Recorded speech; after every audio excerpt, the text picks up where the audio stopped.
आता बघूया, आपण वाट बघू. कदाचित 2024 पर्यंत काहीतरी होईल, पाक ऑक्युपाय काश्मीर भारतामध्ये येईल अशी अपेक्षा करायला हरकत नाही, कारण या सगळ्या गोष्टी फक्त मोदी करू शकतात. हेलो फ्रेंड्स, मैं हूं गौरव ठाकुर और जैसे कि आपने अभी देखा, यूनियन मिनिस्टर कपिल पाटिल का यह कहना है कि पीएम मोदी की लीडरशिप में पीओके बाय 2024 इंडिया में मर्ज हो सकता है. अब तक कई सारे इंडियन मिनिस्टर ने मीडिया में ओपनली ये सिमिलर क्लेम्स किए हैं. पाक अधिकृत जम्मू कश्मीर के लोग ही चाहते हैं कि हम भारत का हिस्सा बने. Indian army will carry out any order which is been given by the government of India. Bharat की संसद में पीओके को लेकर एक सर्वसम्मत प्रस्ताव पारित है कि वह भारत का ही हिस्सा था, है और आगे भी हम मानते रहेंगे. इनफैक्ट 26 जून 2023 को जम्मू एंड कश्मीर में हुए नेशनल सिक्योरिटी कॉन्क्लेव में पीओके के बारे में बात करते हुए हमारे डिफेंस मिनिस्टर राजनाथ सिंह ने यह तक कहा कि अब तक पार्लियामेंट में 3 बार पीओके को यूनिफाई करने के लिए रेजोल्यूशंस पास हो भी चुके हैं. बट अब तक जो सबसे इंपॉर्टेंट बात है ना, वो ये है कि पीओके की अवाम ने खुद ये एक्सेप्ट किया है कि यस, वो भी इंडिया के साथ जुड़ना चाहते हैं और पाकिस्तान के साथ नहीं. Pakistani revisionist moves would throw the whole world into a brutal war. Pakistan has taken our freedom.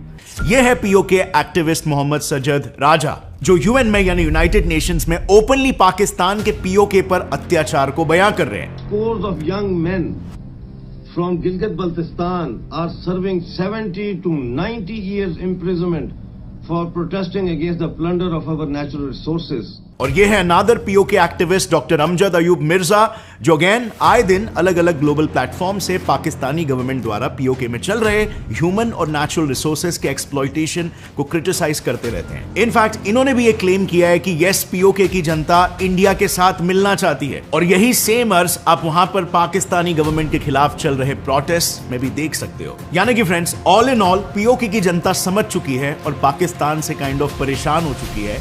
But you see, हमें कुछ प्रूफ्स चाहिए to claim that Pakistani government actually में पीओके को एक्सप्लॉइट कर रही है. बिकॉज बहुत सारे लोग कहेंगे कि ये प्रोपोगेंडा भी हो सकता है, you know, may be current Indian government का. सो हमारे पास प्रूफ्स क्या है? सो जब हमने इस दिशा में थोड़ी सी रिसर्च की तो हमारे पास ये सामने आया. 3 पाकिस्तानी एक्सपर्ट्स और न्यू दिल्ली में based institute for defence studies and analysis IDSA द्वारा published Pakistan occupied Kashmir politics, parties and personalities, इस बुक में ये क्लियरली मेंशन्ड है कि गिलगिट बाल्टिस्तान यानी पीओके का एक काफी स्ट्रेटेजिक एरिया, जिसको पाकिस्तानी गवर्नमेंट ने हिस्टोरिकली काफी ज्यादा निग्लेक्ट करके रखा है. अब इस बुक ने काफी फैक्चुअली रिप्रेजेंट किया है कि कैसे गिलगिट एक समय का फ्लरिश्ड रीजन हुआ करता था, जो कि आज पूरे साउथ एशिया का सबसे पुअरेस्ट और बैकवर्ड एरिया बन चुका है. लेकिन आखिर ऐसा क्यों?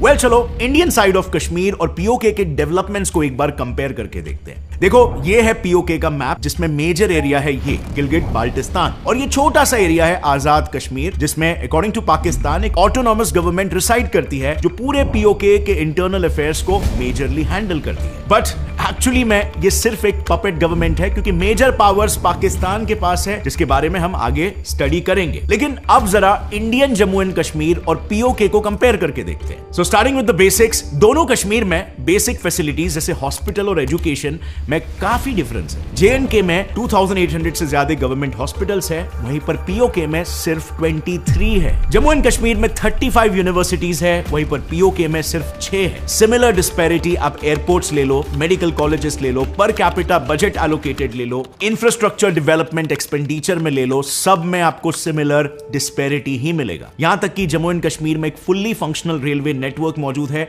मगर पीओके में तो एक रेलवे लाइन भी एग्जिस्ट नहीं करती. अब जाहिर सी बात है, जिस रीजन में डेवलपमेंट कम होगा वहां पर लोगों के लिए भी कम अपॉर्चुनिटीज ही सरफेस करेगी. और इसी वजह से जहां पर जम्मू एंड कश्मीर का पर कैपिटा इनकम $1200 है, वहीं पर पीओके का सिर्फ $525 है. But guys, still it doesn't stop over here. जैसे आपको मालूम है, जब भी कोई रीजन डेवलपमेंट टर्म्स में बैकवर्ड होता है तो उसे उसकी home country budget packages allocate करके डेवलप करने की कोशिश करती है. बिल्कुल वैसे ही जैसे इंडिया अपने नॉर्थ ईस्टर्न रीजन्स में बजट एलोकेट करता है ताकि वहां पर डेवलपमेंट स्पीड अप हो सके. मगर पाकिस्तान ने इसका एकदम ऑपोजिट किया है. लेकिन इंडिया का on the other hand PoK को लेकर अभी भी एक काफी इंक्लूसिव अप्रोच है. इंडिया ने जम्मू एंड कश्मीर के लेजिस्लेटिव असेंबली में आज भी 24 सीट्स पीओके रीजन के लिए रिजर्व रखी है, जो वहां की आवाम के लिए एक सॉफ्ट मैसेज की तरह है कि इंडिया में आने के बाद उनकी मांगे एटलीस्ट कंसिडर की जाएगी। एंड एक्चुअली अगर आप पाकिस्तान का पीओके पर ऑक्यूपेशन भी अगर देखोगे ना, तो वो एक तरह से काफी फ्रॉडुलेंट ऑक्यूपेशन है, क्योंकि ये सब कुछ हुआ एक बेसलेस एग्रीमेंट, कराची एग्रीमेंट की वजह से, जो ये क्लेम करता है कि 1949 में इंडिया के पार्टीशन के वक्त कश्मीर की अवाम ने सामने से पाकिस्तान को अप्रोच किया था अपनी आजादी के लिए, और इसीलिए पाकिस्तान ने मदद करने के लिए पीओके को ऑक्यूपाई कर लिया। बट ये पूरी कहानी बेसलेस है, क्योंकि असली स्टोरी तो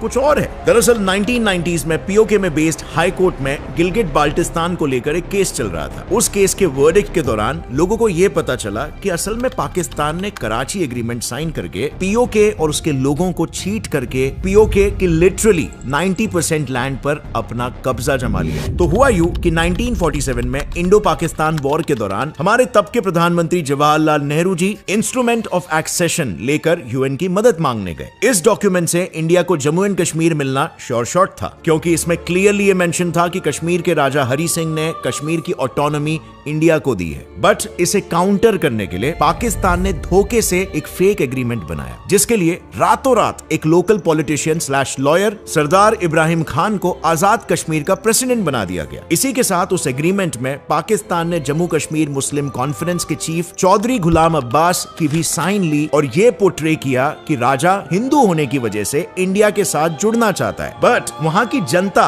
जो मेजरली मुस्लिम है, वो अपने लोकल रिप्रेजेंटेटिव्स यानी मुस्लिम कॉन्फ्रेंस के जरिए पाकिस्तान की मदद लेकर इंडिया से आजाद होना चाहते हैं। इस कराची एग्रीमेंट में क्लियरली लिखा था कि पीओके के गवर्नेंस रिलेटेड सब्जेक्ट्स को 2 पार्टीज में डिवाइड किया जाएगा। कुछ सब्जेक्ट्स पाकिस्तानी गवर्नमेंट के कंट्रोल में होंगे और बाकी के सब्जेक्ट्स सरदार इब्राहिम और जम्मू कश्मीर मुस्लिम कॉन्फ्रेंस के कोएलिशन से बनी पीओके गवर्नमेंट कंट्रोल करेगी। अब क्योंकि एक्सटर्नल अफेयर्स की मिनिस्ट्री पाकिस्तानी गवर्नमेंट के पास थी, तो पीओके के यूएन के साथ होने वाले सारे नेगोशिएशंस भी पाकिस्तानी हैंडल कर रहा था, और इसीलिए इस वजह से कभी भी पीओके की जनता के ओरिजिनल डिमांड्स दुनिया के सामने आ ही नहीं पाए। बट यहाँ पर फ्रेंड्स एक और एक मेजर ट्विस्ट है। पीओके प्रेसिडेंट सरदार इब्राहिम खान का कहना था कि उन्होंने कभी भी इस एग्रीमेंट को साइन किया ही नहीं था, बल्कि उनके सिग्नेचर्स किसी और ने फोर्ज किए थे, और पाकिस्तान उन फोर्ज्ड सिग्नेचर्स वाले झूठे एग्रीमेंट को यूएन के पास लेकर गया था। पर इतनी मेहनत करने के बाद भी कुछ खास फायदा नहीं हुआ। उल्टा यूएन ने दोनों साइड के एग्रीमेंट्स को देखकर इंडियन साइड को ज्यादा फेवर किया। यूएन ने यह सोल्यूशन दिया कि सबसे पहले पाकिस्तान अपने मिलिट्री फोर्सेस को बाहर निकालेगा, और फिर इंडिया उस रीजन में अपने उतने ही फोर्सेस रखेगी जो पॉसिबल राइट्स को कंट्रोल में रख सके। इसके बाद लोगों के बीच एक पब्लिक वोटिंग करके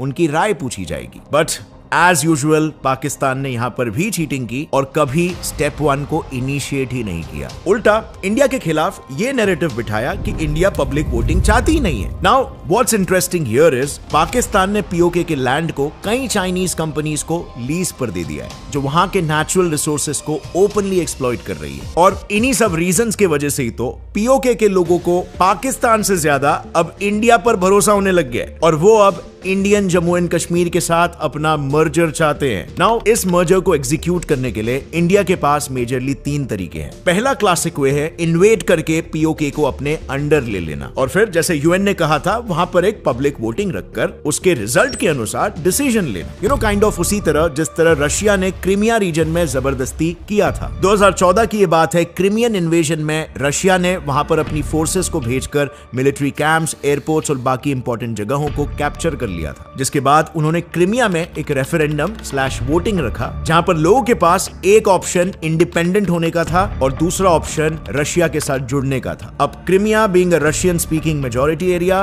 रेफरेंडम में रशिया के मुताबिक 97% लोगों ने रशिया के साथ जुड़ने का फैसला किया। मगर यहां पर एक प्रॉब्लम थी। यूएन ने रशिया की इस बात को एक्सेप्ट ही नहीं किया, क्योंकि यूएन चार्टर के डीकोलोनाइजेशन लॉ के मुताबिक किसी रेफरेंडम को यूएन तब रिकॉग्नाइज करेगा जब वहां पर वो खुद या कोई और international organization as an observer मौजूद हो, जो इस रेफरेंडम के फेयर होने पर चेक्स रखे। बट रशिया के केस में ऐसा कोई ऑब्जर्वर नहीं था, और इसीलिए यूएन आज तक क्रीमिया रेफरेंडम को क्रीमिया इन्वेजन कहते आ रही है। सो अगर इंडिया भी आगे चलकर ऐसा कुछ करता है तो उसे वहां पर कंडक्ट होने वाले रेफरेंडम में यूएन को एज एन ऑब्जर्वर रखना मैंडेटरी होगा, नहीं तो इंडिया को भी एक इन्वेजिव कंट्री के तौर पर क्रिटिसाइज किया जाएगा, जो कि अब तक एक काफी पीसफुल कंट्री मानी जाती है। बिसाइड्स फ्रेंड्स, अगर हम इस क्रिटिसिज्म को झेल भी ले तो भी ये बात यहाँ पर आसानी से खत्म नहीं होगी, क्योंकि रिसेंटली LOC यानी कि इंडिया और पाकिस्तान के बॉर्डर पर चाइनीज कैनन्स डिप्लॉयड है। ये इसीलिए है क्योंकि जितना डर पाकिस्तान को अपनी इलीगली ऑक्यूपाइड टेरिटरी को खोने का है, उससे कई ज्यादा डर तो चाइना को अपने हेवी इन्वेस्टमेंट्स को खोने का है। चाइना ने सिर्फ चाइना पाकिस्तान इकोनॉमिक कॉरिडोर यानी कि CPEC के प्रोजेक्ट में ही अब तक $65 billion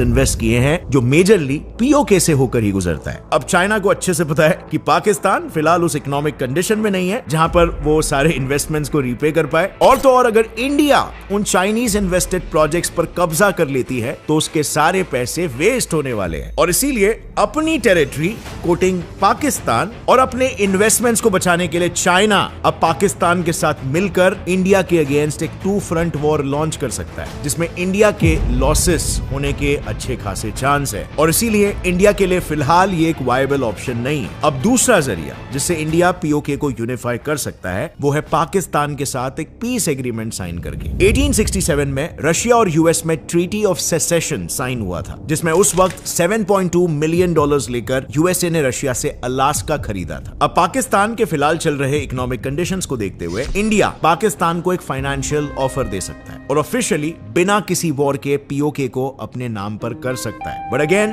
there is a catch. Current Indian government बार बार ओपनली ये रीइंस्टेट कर चुकी है that Kashmir is an inalienable part of India including POK। अब ऐसे में अगर POK को पैसे देकर खरीदेंगे तो ऑपोजिशन और लोग ये कहेंगे कि अगर POK सच्ची में इंडिया का इंटीग्रल पार्ट है तो उसे खरीदने की क्या जरूरत पड़ रही है। मतलब करंट गवर्नमेंट झूठ बोल रही थी। भला अपनी चीज को पैसे देकर कोई खुद क्यों लेगा। और इसीलिए अगर इन एग्रीमेंट्स में इकोनॉमिक नेगोशिएशंस आएंगे, इंडिया के लिए ये एक फीजिबल ऑप्शन नहीं रहेगा। तीसरा तरीका भी है इंडिया के पास, जो है UN इंटरवेंशन। अब ये इंडिया के पास बचा एक आखिरी रास्ता है, UN इंटरवेंशन की मांग रखना, क्योंकि पहले भी UN ने ऐसे केसेस में इंटरवीन किया है, जैसे इराक और कुवैत का वॉर ले लो। इराक को कुवैत के ऑयल रिजर्व्स कैप्चर करने थे, जिसके कारण उसने 2 अगस्त 1990 को कुवैत पर एक ऑल आउट अटैक लॉन्च कर दिया था। अब इराक के सामने अपनी डिफेंस कैपेबिलिटीज ना होने के कारण कुवैत गवर्नमेंट ने UN से हेल्प मांगी। UN ने इंटरवीन करते हुए सबसे पहले इराक को अपने ट्रूप्स पीछे ले जाने के लिए 1.5 महीने का समय दिया, जो ऑर्डर्स इराक ने नहीं माने। सो इसके रिटेलिएशन में UN और एलाइड फोर्सेस ने मिलकर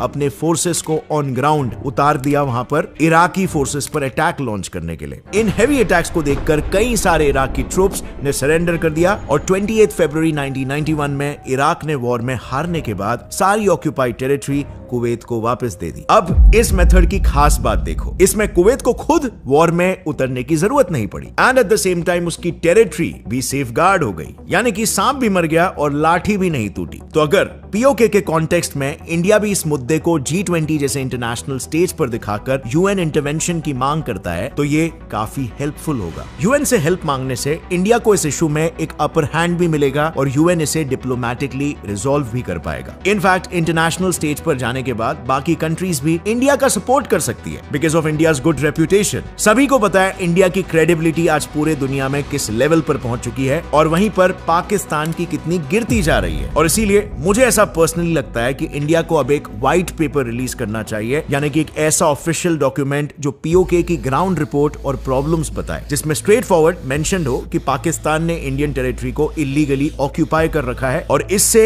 सारे कंट्रीज पाकिस्तान पर दबाव बना सकते हैं जिससे पाकिस्तान POK को फ्री करने पर मजबूर हो जाएगा। इनफैक्ट इसी से जुड़ी एक लेटेस्ट खबर यह है कि 10 जुलाई से पाकिस्तानी गवर्नमेंट का ऑफिशियल ट्विटर हैंडल पूरे गिलगिट बाल्टिस्तान में ब्लॉक कर दिया गया और ये खुद पाकिस्तानी ट्विटर यूजर्स कह रहे। अब इस पर कुछ लोगों का यह मानना है कि ये इंडिया ने करवाया क्योंकि उन्हें कुछ ऐसा लिखा हुआ दिखाई दे रहा है, बट पाकिस्तानी सरकार ने एज ऑलवेज इसे भी डिनाई किया है। बट अगर ये इंडिया ने ही किया है तो इसे 2024 से पहले इंडिया की तरफ से एक स्ट्रॉन्ग जियोपॉलिटिकल मैसेज के तौर पर देखा जा सकता है। अब फ्रेंड्स थोड़ा बात करते हैं इंडिया को क्या बेनिफिट्स होंगे अगर POK इंडिया से जुड़ जाता है। सबसे पहला बेनिफिट, पाकिस्तान और चाइना के बीच कोई लैंड बॉर्डर ही नहीं रहेगा। इसी के साथ चाइना के पाकिस्तान के साथ सारे कनेक्शंस भी टूट जाएंगे और पाकिस्तान के ग्वादर पोर्ट को अपने मलाक्का स्ट्रेट रूट बनाने का जो प्लान है वो भी वहीं पर कोलैप्स हो जाएगा। इसी के साथ फ्रेंड्स इस मर्जर से इंडिया को एक और एक फायदा होगा। इंडिया की इकोनॉमिकल ग्रोथ के लिए सेंट्रल एशियन रीजन CAR के डोर्स ओपन हो जाएंगे। एक्चुअली अभी फिलहाल इंडिया ईरान में चल रहे INSTC यानी कि international north south transport corridor project से ही मेजरली सेंट्रल एशिया से ट्रेड करता है और इसीलिए फिलहाल उस सेंट्रल एशियन रीजन से इंडिया का ट्रेड काफी कम है। अगर चाइना के कॉन्टेक्स्ट में देखें तो जहां पर चाइना CAR के साथ $100 बिलियन का ट्रेड करता है तो वहीं पर इंडिया सिर्फ $2 बिलियन का ट्रेड करता है आज की तारीख में। और इसीलिए POK इंडिया का पार्ट बनने से सेंट्रल एशियन रीजन का मार्केट इंडिया के लिए खुल जाएगा और इंडियन इकोनॉमी को बूस्ट मिलेगा। मगर यह फायदा सिर्फ इंडिया यानी कि मेनलैंड इंडियन सब कॉन्टिनेंट को ही नहीं होगा बल्कि POK में रहने वाले लोगों को भी मिलेगा, क्योंकि आर्टिकल 370 एब्रोगेशन होने के बस 4 सालों में ही Indian Jammu and Kashmir region में अब तक की हाईएस्ट इन्वेस्टमेंट रिसीव हुई है। और इससे आप ये समझ सकते हो अगर POK यूनाइट होता है तो वो भी कुछ ऐसे ही कुछ सालों में डेवलप होने लगेगा और इसमें अच्छा खासा रोल होगा करंट गवर्नमेंट के प्रो डेवलपमेंट पॉलिसीज जैसे कि UPI, जो कि सिंगापुर के बाद अब सऊदी अरेबिया ने अपने सिस्टम में इंप्लीमेंट करना शुरू कर दिया है, जिससे वहां पर रहने वाले इंडियंस NRIs अपने फैमिली या फ्रेंड से कुछ ही सेकेंड्स में पैसे ट्रांसफर कर सकते हैं। अब गाइस, जब UPI इंडिया में लॉन्च हो रहा था तो काफी सारे प्रोपोगेंडा वाले लोगों ने कैसे कहा था कि UPI कोई काम का नहीं होने वाला, आगे चल के इंडिया को एक गलत दिशा में लेके जा रहा है, ये यूजलेस साबित होने वाला है। बट आज के तारीख में UPI इंडिया के लिए one of the biggest victories साबित हुई है, इतना कि दूसरे कंट्रीज इंडिया की केस स्टडी लेकर सिमिलर स्कीम्स को, सिमिलर सिस्टम्स को अपने कंट्री में इंप्लीमेंट करने की सोच रहे हैं। इसके बारे में पूरे डिटेल में मैंने इस वीडियो पे यहां पे कवर किया कि कैसे most of the countries UPI को अपना रहे। So do click over here and check it out. It's very important that you stay informed. और अगर फ्रेंड्स इस वीडियो से आपको कुछ भी नया सीखने मिला, एक लाइक जरूर ठोकना। See you next time. As always, stay curious, keep learning and keep growing. Jai Hind.